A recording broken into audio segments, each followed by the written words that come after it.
All right, everyone. I hope you can hear me. Thank you. And very happy to have you all. Let's see. Let's double checking here. I've been getting my days a little bit mixed up. So, yes, happy Wednesday from wherever you're joining.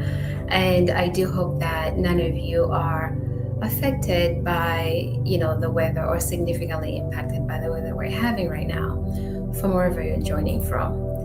And with that, my name is Angela Chiwanika Booth. That those of you that are new to joining, and I am a certified hypnotherapist, a certified hypnobirth instructor, somatic therapist, and I have a background in nursing as well. So I came on here today to share with you some of what I consider, you know, lies that we tell ourselves. And we actually also see them labeled as limiting patterns or limiting beliefs. It's really also important to know that no one really is immune to this. So, there are a lot of individuals that are really suffering from what we call limited beliefs and, reading a good amount of self help books to no end, right? Only because they're not able to get the help that they need. And, you then trying, this practitioner and that practitioner. Some individuals are even resorting to, having to even take medication at that, right? Because there is coping needed. Now, I do want to also mention that something that is so overlooked, that is very, very important, is that some of these beliefs actually are not just ours. And what do I mean by that? Limiting beliefs, right, for starters, are the stories that we tell ourselves which reinforce our reality.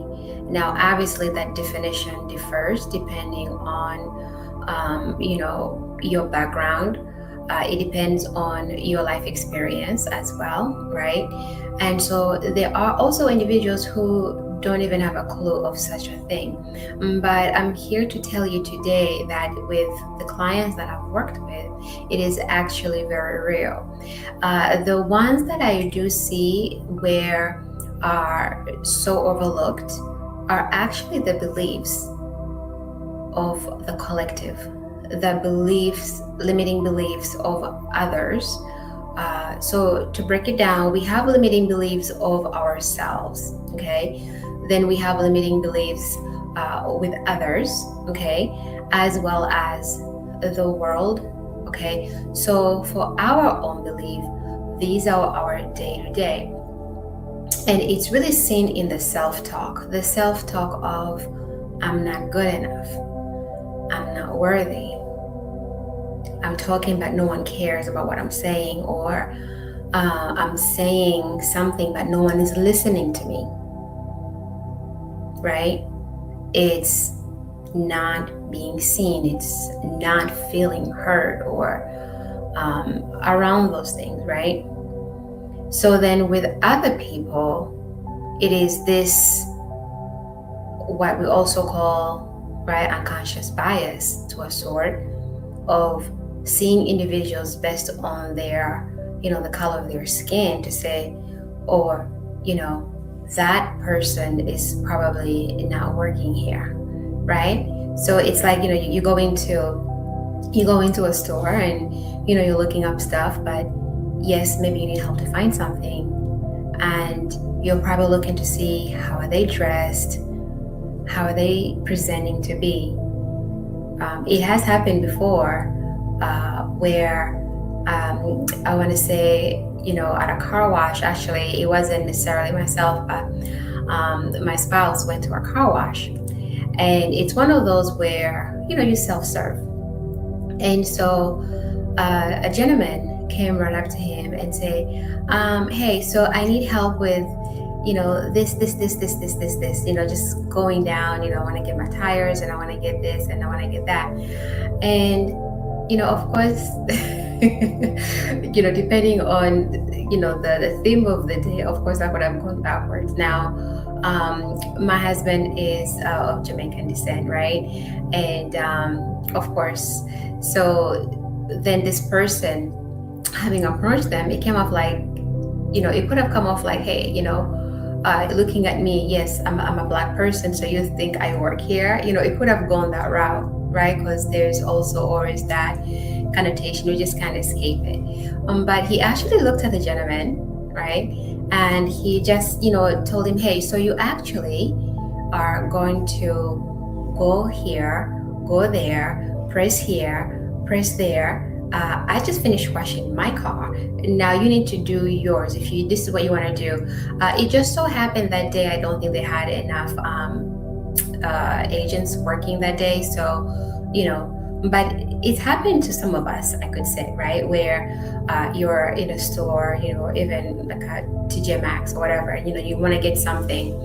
And so you look at the person and you're gauging how they dress, you're looking for some kind of ID to see if it's really who you're talking to. So what I'm saying is that we all have those with us, right, at one point or another. Now obviously if we become aware of them, we pause, and that's what it is. You pause before you approach that person, right?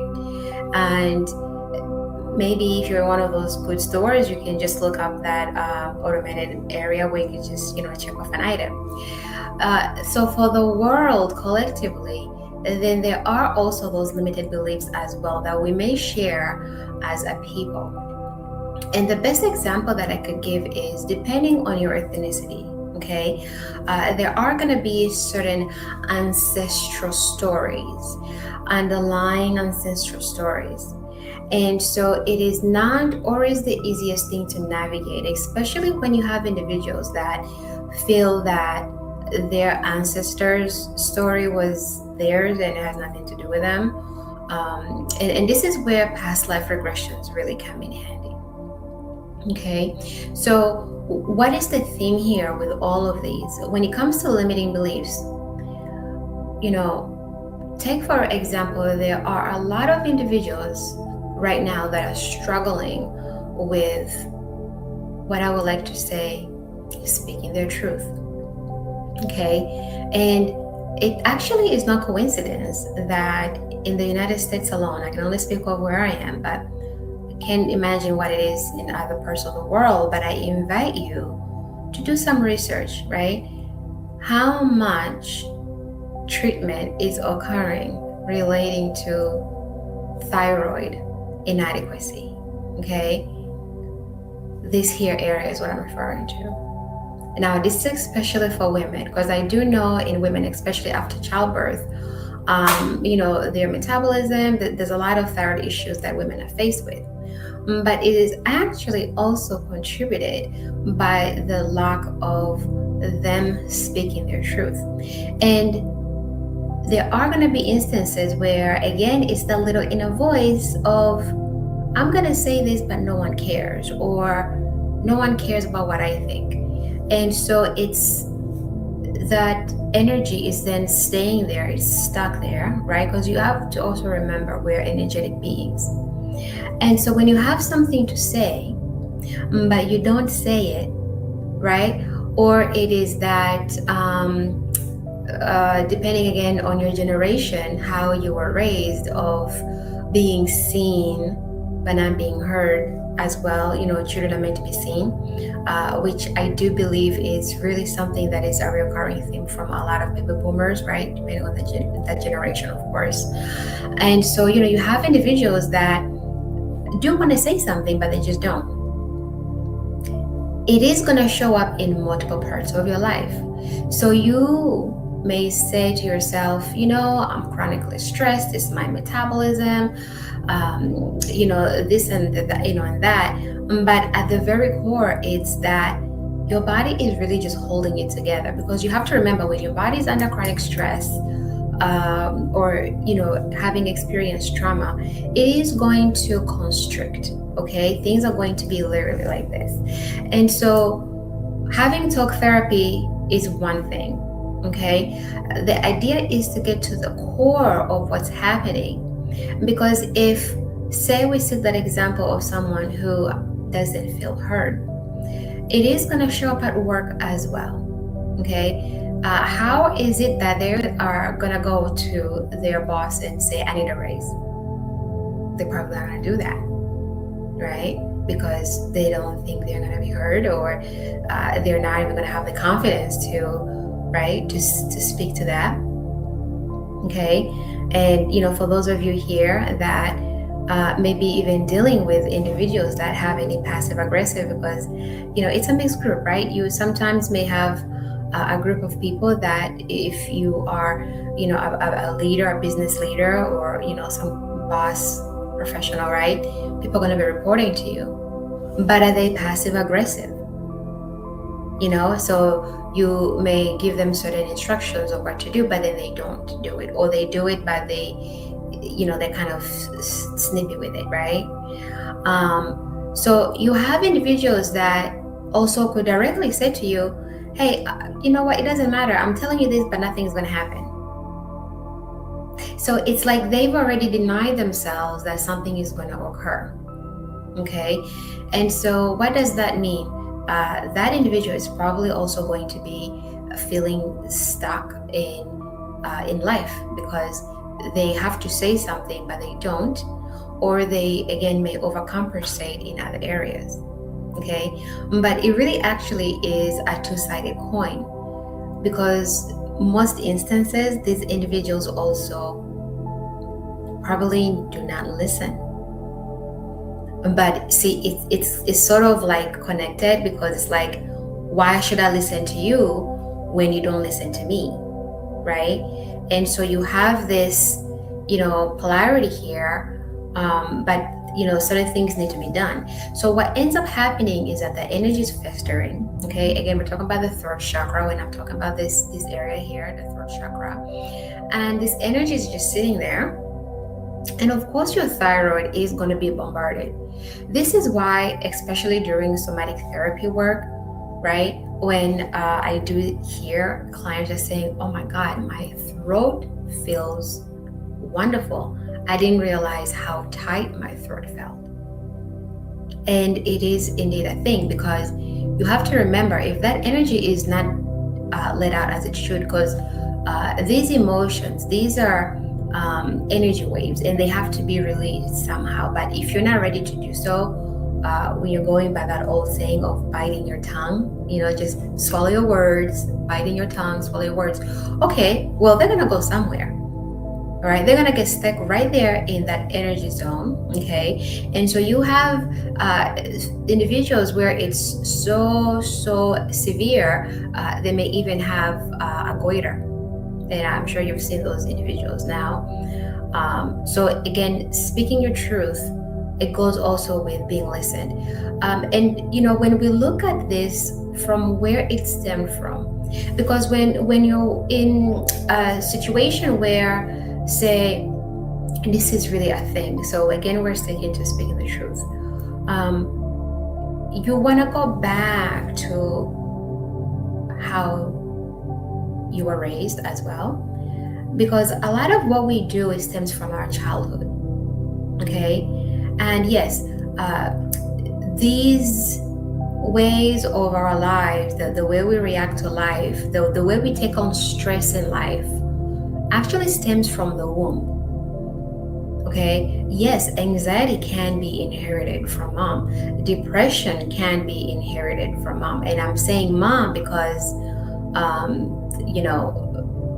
she's carrying that baby, right? So there is blood being exchanged, emotions being exchanged. Now, the dads are in the picture too, because the dads significantly impact mom's environment, mom's well-being, right? And this is how, when we even expand in a hypnobirthing, it really does address securing that environment. Because what we don't want is for the baby to have that exposure of anxiety for so long, because they really will grow up to be a nervous wreck. And so When a child is born of parents who are already dealing with anxiety, which it is actually a good majority of individuals, they also grow up with that chemical tone in their body. Okay, imagine a child that was conceived, born to parents that say were drinking during pregnancy or were using illicit drugs during their pregnancy. That child is going to have withdrawal symptoms. Okay, so that could be targeted back to the fact that there was ingestion of substance, right, during the pregnancy. So when it comes to behavior, when it comes to anxiety, dealing with certain emotions that mom is exposed to, it's the same thing. So this is why it's so important for moms to be with very much more in the calm, the parasympathetic nervous system being more online versus the sympathetic system, which is the fight flight. Okay, because again, it does affect the baby. So now this child is born, okay, and they're growing up in a family where they have to not only grow up to again, get that attachment, the love, and then it's possible, mom may have to go back to work. And now this child is probably going to be growing up in, a daycare of sorts, or the parents are there, but they're not emotionally available. And so attention-seeking habits or behavior may occur, and that actually is going to grow into adulthood. So imagine a child like that, okay, growing up in this environment where they have things to say, but they're not being heard.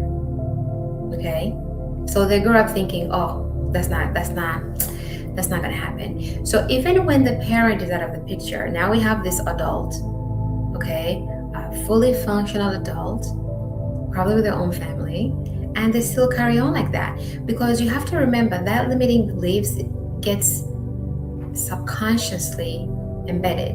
And our minds are so beautiful because they help us to learn so much so fast, right? Sometimes you may even ask yourself, how is it that I got to this point? I didn't even realize it, but you were there the whole time. Certain things are on autopilot, and that's what happened with limiting beliefs. So this individual who grew up, being told no, being told they're not being, they're not being heard, not speaking their truth. Okay, now here they are again at the job, in certain relationships. Okay, things are occurring. They feel like they need to say something, but they don't. And then what ends up happening, unfortunately, resentment occurs. Anger occurs. Okay, and so then these are themes of, it's my fault, it's not my fault, I don't know what I'm doing, I know what I'm doing. But deep down, it's then also dealing with some physical ailments that may manifest. Because, for example, getting on that medication for the hypothyroidism, where it's treating the thyroid that is underreactive, keyword underreactive, okay, things are just sitting there, it is going to clearly affect other parts of your body, like, right? Your image, of course, as well, because then there is this body image when individuals also are looking at themselves and loving themselves, right? But you always want to look at it from, where exactly is this stemming from? And that's never an easy task.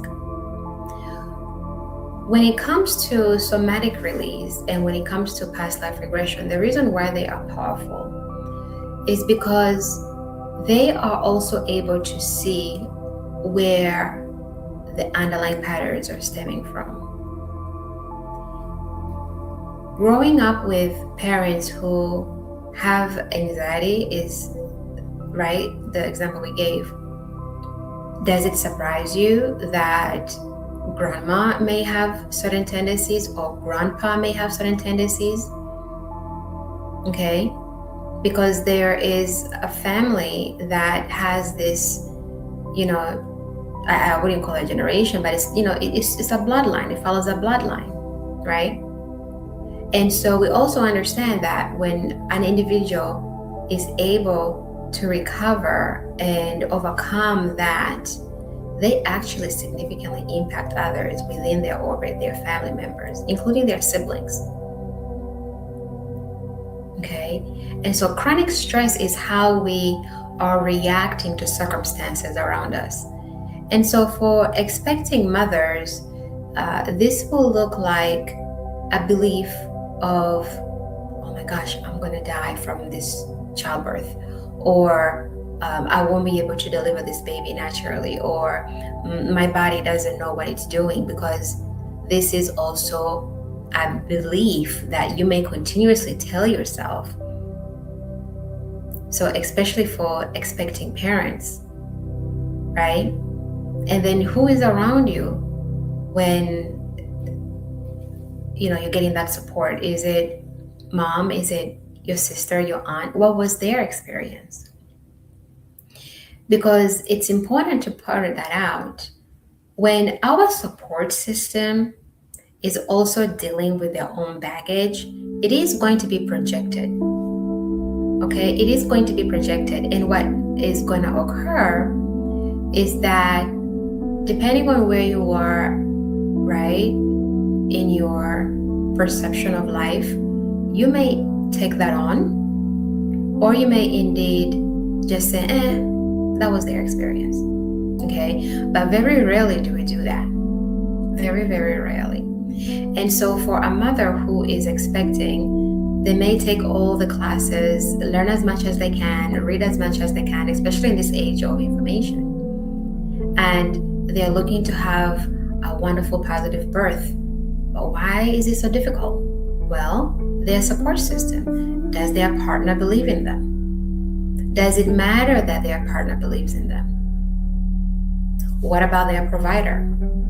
If you, as a mother, pregnant mother, are looking to have a natural birth, and your provider keeps giving you discussions and preparations toward the fact that it's possible, but probably not for you, well, what does that mean?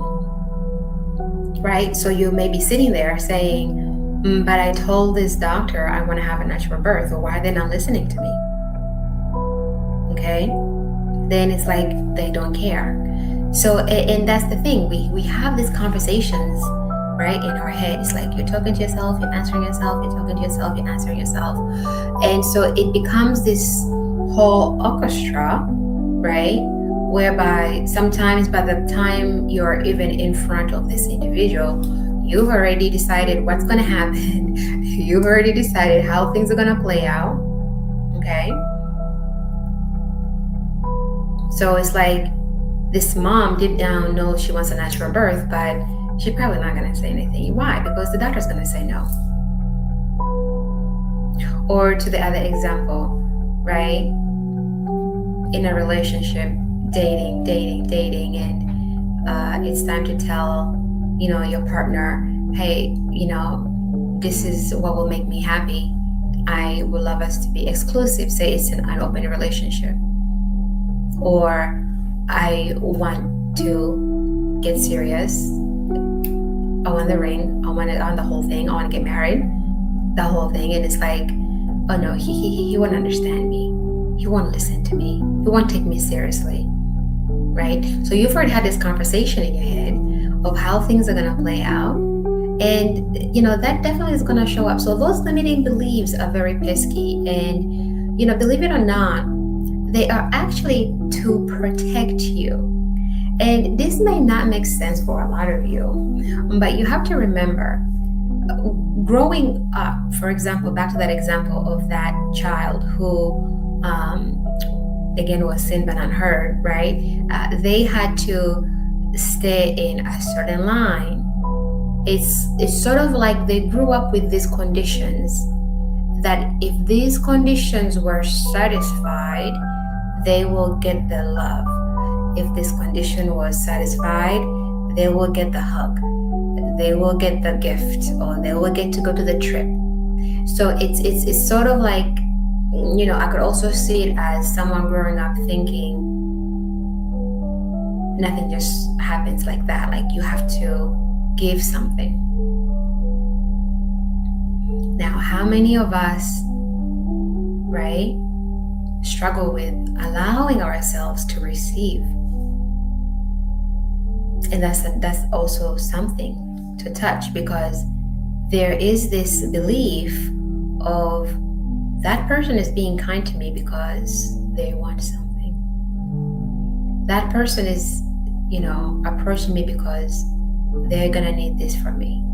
Now, sometimes it's the truth, really, because there's a pattern of certain people, right? Like, that uncle or that auntie or sibling who will only reach out when maybe they need a couple of bucks from you, and that's just their story, right?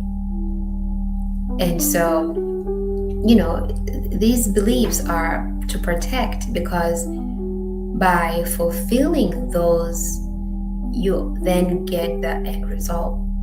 But as adulthood approaches, it is good to also understand that you're in control of the conditions now. You're in control of the conditions. And it's also the fact that you have a say, but it all starts with you. So to that person who may be struggling with, I'm not being heard, no one cares about what I say, self-reflection is wonderful. So then ask yourself, am I a good listener? Respectfully, of course, right? Respectfully. And really being mindful about that chatter, right? That mind chatter. Not to degrade yourself, the self-abuse. Oh, you're so stupid. How could you even think like that? Right? Something bad happening. Oh, it was a matter of time. So it's like you've already seen this coming around the corner, like you deserved to be punished in some sort, right? So keeping in mind about where your mindset is, where your headspace is, also really matters. Because as then into adulthood, these patterns can be changed, right? And why is this important? This is important because when individuals want to start anew, or they're noticing that their life needs to be in a different direction, and this is the map that is important to be aware of. How is it that you can pivot from left to right? You have to first allow that change to occur. But if there is something continuously getting in the way, all right, of I'm going to go this direction, but things are not going to work out. So already it's like there's this plan for failure. It is sort of like going into a marriage and you're already planning the divorce. So what seeds are being sown there, right? And it's looking at that conversation. People don't understand. Self-talk is so important, and what comes out of our mouth is very important, because our words create our reality. Okay, our words create our reality. Our thoughts create our reality. So that silent talk is also very, very important. And getting yourself out of the conditions that are putting you in certain situations is really sometimes easy as you just making that decision to allow yourself more grace. And really, if it's moving on, if it's not reverting back to an old relationship where you are being abused and disrespected, and allowing yourself to move on and not telling yourself again those lies, no one is gonna love me, I'm too old to start all over again, no one cares about me, right? And so that self-reflection really does matter. And of course, compassion. So it is important to understand why the limiting beliefs are there in the first place, witnessing them with compassion and kindness to yourself and to whatever is arising within you, not with judgment, not with comparison, because that is what is going to allow you to move on to the next phase of your life, that next phase of your job, that next phase of your relationship. Staying with the devil you're familiar with, so to speak, is what is going to cause you that chronic stress. Is what is going to cause you to continuously be traumatized. And your body is going to just hold it together and keep it together. And it's going to communicate to you with these sensations, the palpitations,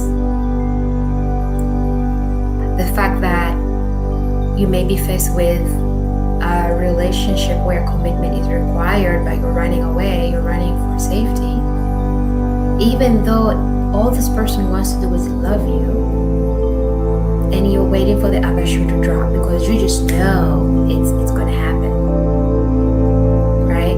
Because you don't feel worthy, you don't feel deserving. But why? So do look at it that these self-limiting patterns, these stories that you are telling yourself, they can be changed. And it's really that you change the script. It's your life. You change the script. It's your story. Again, if you're just joining us, my name is Angela Chiwanika Booth, and today we are focusing on breaking free from limiting patterns.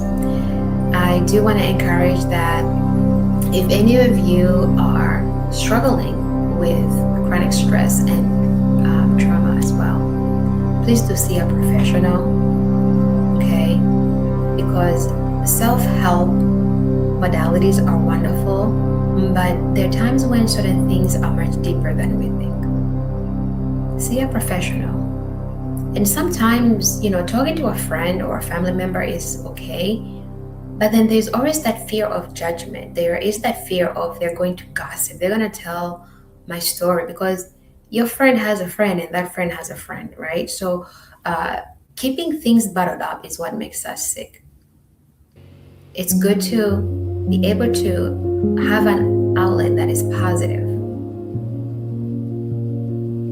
Turning to escaping the sensations through any form of, anything that is not positive that I can think of right now. Could even be alcohol or drugs or whatever. This is where addictions comes from. Okay, because you're continuously trying to escape that what is happening. So, dealing with the stress, dealing with the trauma, it is also not about finding a band-aid or finding a solution, right? It may mean meeting things head on, and that could mean something different for a lot of you.